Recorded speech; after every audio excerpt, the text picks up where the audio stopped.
There was a night, one I'll never forget, when the line between what was acceptable and what was forbidden began to blur. Michael had gone to bed early, exhausted from a long day at school. Jacob and I were left alone in the living room, a half-finished board game between us. We talked for hours, the conversation flowing effortlessly. I laughed more that night than I had in years. And then, in a moment of silence, our eyes met. It wasn't the look of a boy and a woman. It was something deeper, something dangerous. My heart raced and I quickly looked away, excusing myself to the kitchen. I never thought I would be here, speaking these words, sharing a story I've only whispered to myself in the darkest hours of the night. Yet, here I am, confessing to you, because the weight of this secret has grown unbearable. My name doesn't matter, nor does the quiet suburban street I've called home for the past 15 years. What matters is what I've done, and how it has unraveled the life I once thought was unshakable. It started innocently, as these things often do. My son, Michael, had invited a friend over after school. Jacob, tall, charming, with an easy smile that could disarm even the most guarded soul. At first, he was just a boy in my kitchen, laughing over video games and devouring snacks with the kind of hunger only teenagers seem to possess. But as the weeks went by and his visits became more frequent, I found myself noticing things I shouldn't. The way his eyes sparkled when he laughed. The confidence in his voice when he spoke about his dreams. He had a presence that seemed to fill the room, and against my better judgment, I felt myself drawn to it.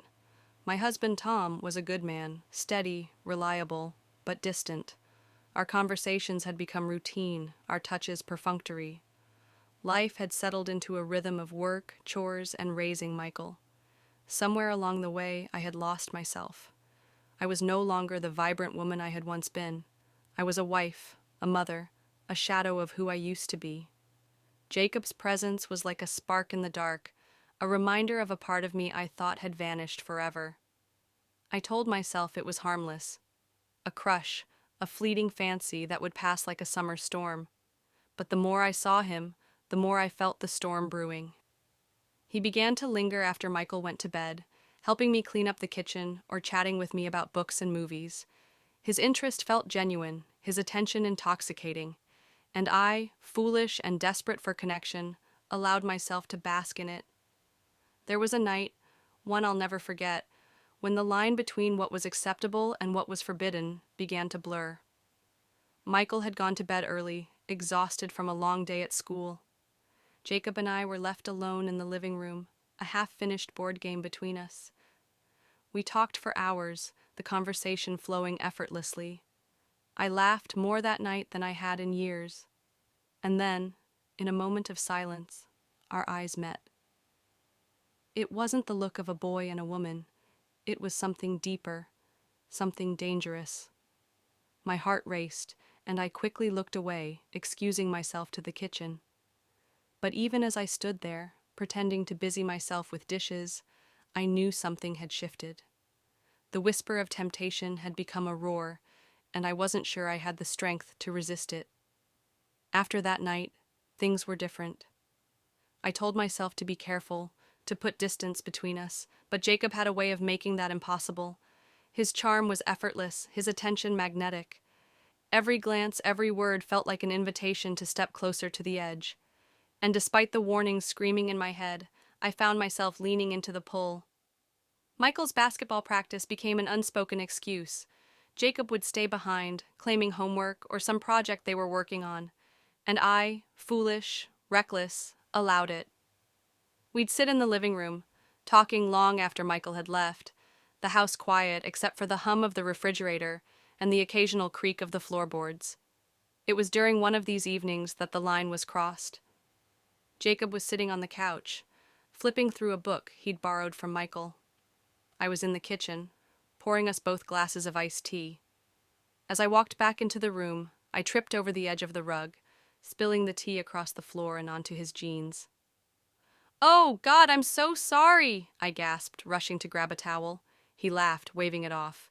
"It's just tea. No big deal." But as I knelt in front of him, dabbing at the damp fabric, I felt his hand brush against mine. It was subtle, almost accidental, but it sent a jolt through me. I looked up, and for a moment, neither of us moved. His eyes held mine, and there was something there. A question, a challenge, a spark. My breath caught, and I felt the ground shift beneath me. "You don't have to do that," he said softly, his voice lower than usual. "It's fine," I replied, my own voice barely above a whisper. But my hand had stopped moving, the towel forgotten. He leaned forward, just a fraction, and suddenly the air between us felt electric. I should have pulled away, stood up, laughed it off, but I didn't. Instead, I stayed there, frozen and trembling as his lips brushed against mine.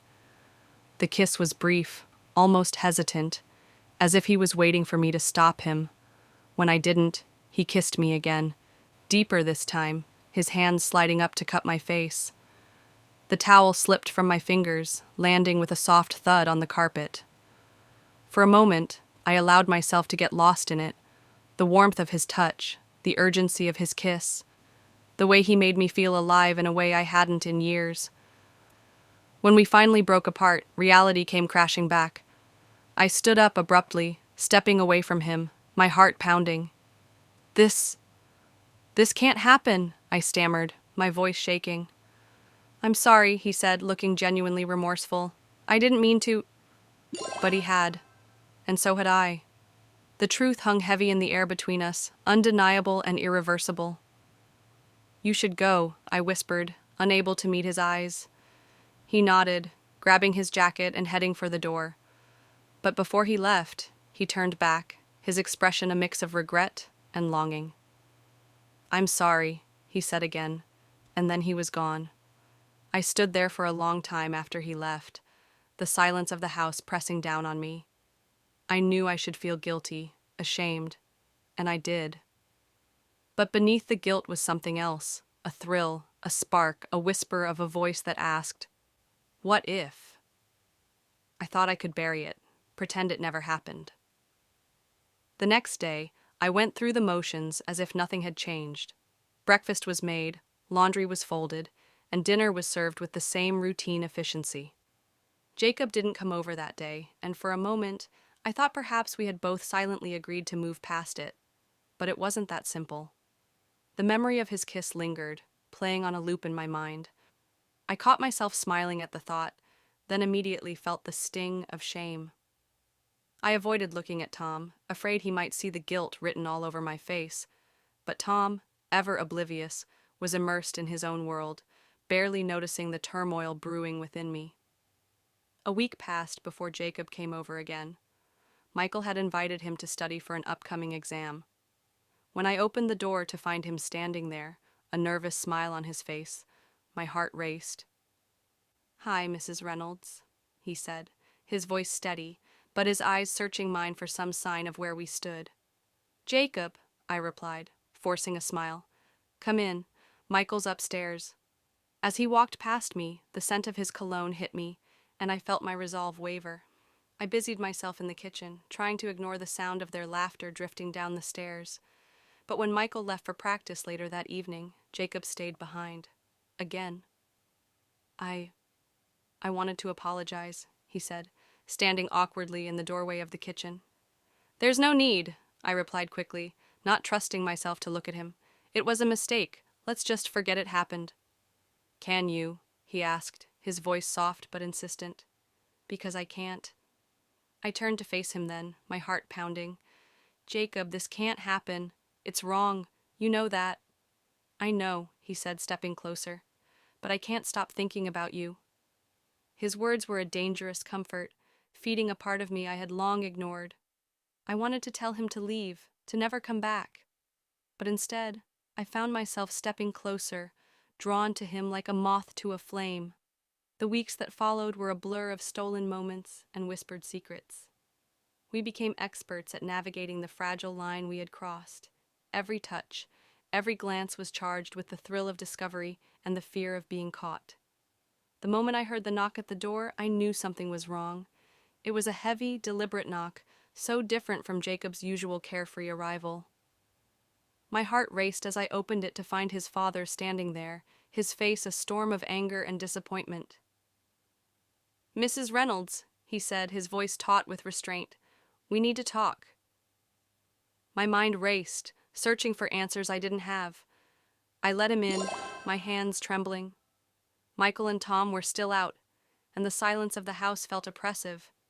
Jacob's father didn't waste any time with pleasantries. "I know," he said, his words landing like a hammer. "About you and Jacob." The world seemed to tilt on its axis. I don't know what you're talking about," I stammered, my voice barely above a whisper. "Don't insult me," he snapped, his voice rising. "Jacob told me everything." I sank into the nearest chair, my mind reeling. How could Jacob have been so reckless? My chest tightened as shame and fear engulfed me.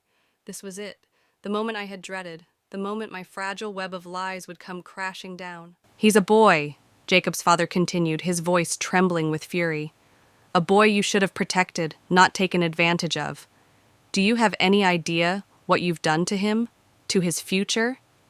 Tears blurred my vision as I tried to find the words to explain, to apologize. But nothing came.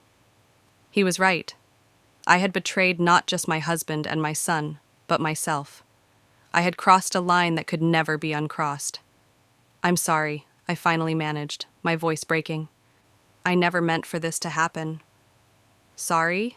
he echoed, his tone incredulous. "Sorry doesn't fix this. You've destroyed lives, your own families and mine." As his words sank in, I realized the full extent of the damage. Jacob's confession meant the end of everything. There would be no hiding, no second chances.